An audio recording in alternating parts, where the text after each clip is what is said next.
Welcome to another Git tutorial. Alright guys, how was my singing? I think I'm going to try out for American Idol ASAP. Alright, so now that that little moment of fame was done, let's go ahead and get started with this tutorial. And in this video, we're going to be making our very first commit. It's going to be freaking awesome, probably the best moment of your life. So before I get started, let me go ahead and tell you guys that I am in the tuna folder, which is my main project folder. And the first thing I want to do is verify that our project is empty by typing ls. Now hit enter, and of course ls is supposed to list all the files and folders in your project, and ours, of course, is empty right now. No big deal, ain't worried about nothing. So you guys are probably wondering, Bucky, okay, our project is empty, but now I'm scratching my head trying to figure out how exactly does Git keep track of all these changes? What's going on behind the scenes that, is causing this program to work? Well, let me show you guys a little secret, and remember that when I show you this, never tell anyone else about it, and definitely don't fudge with what I'm about to tell you. If you type ls, which pretty much means list everything in your project, and then you hit space and hit -la, what this does is it lists all the, not only the regular folders and files, but also all the hidden stuff as well. So even though if you open Tuna, you can't see anything on your desktop or in your Windows Explorer, let me open up Bash again, there are indeed hidden files there, and they're hidden for a reason. They're hidden because these are the files that pretty much control everything. They manage Git, they keep track of the changes, but guys, do not ever touch these files. Don't edit them, don't try to find them or change them, because your entire project will be messed up. So why did I even tell you guys about that? I don't know. I'm kind of slapping myself upon the head. But if you want to learn about Git and you want to be a Git expert, you got to know how things work. So there you go. But guys, just remember that's how you find them, but don't ever touch them. Alright, so now that we did that, let me just go ahead and clear my screen here. And the first thing that we can do is let's go ahead and add some random file to this project.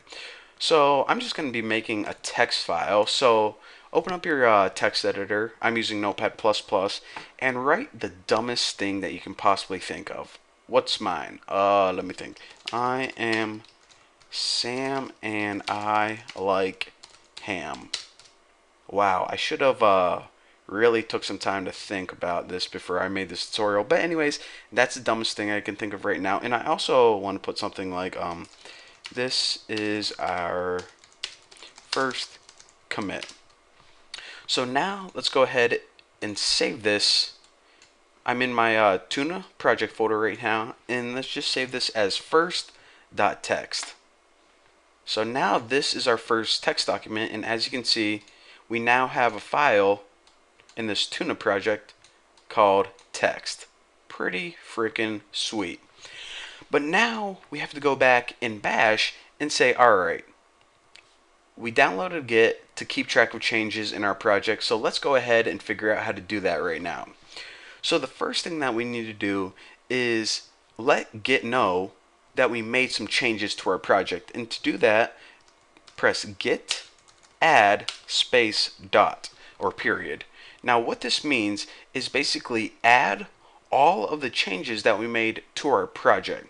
And this little dot right here means folder or directory. So pretty much, since we're in the Tuna directory, this is pretty much saying, hey Git, add all the changes that we made to our project and hit enter.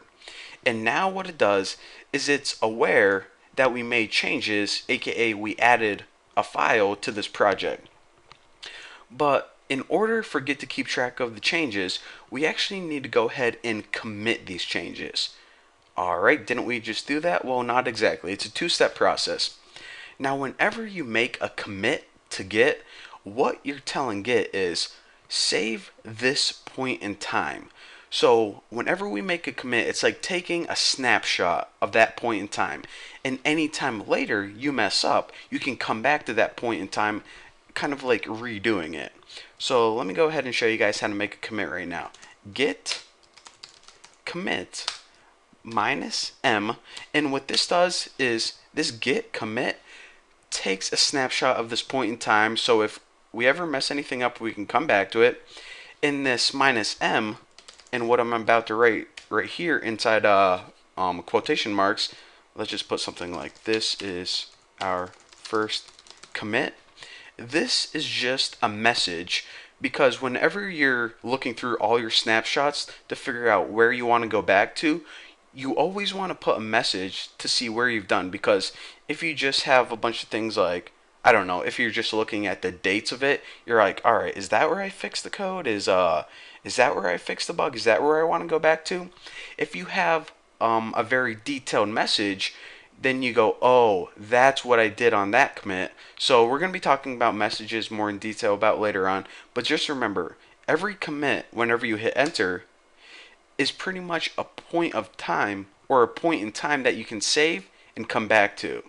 So now, if we ever are messing up this file later on, or if we just hired an intern and he accidentally, makes a bunch of changes like this to the file, then we can easily come back to this commit later on, and it'll turn our project right back into there. And I'm going to be showing you guys about that all later on, but for now, just remember, whenever you make a commit, which is we just did that using git commit and then give it a detailed message, what you're doing is you're saving this project at that point in time, and we can come back to it later on.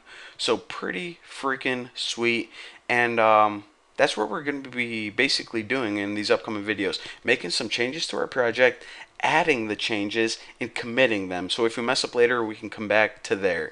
But it gets a lot more detailed than that. And I know I explained a simple command for a long time, but this is one of the most important concepts in Git. So anyways, thank you guys for watching. If you have any questions, ask me on my forum, buckysdream.org/forum. Link below. See you later.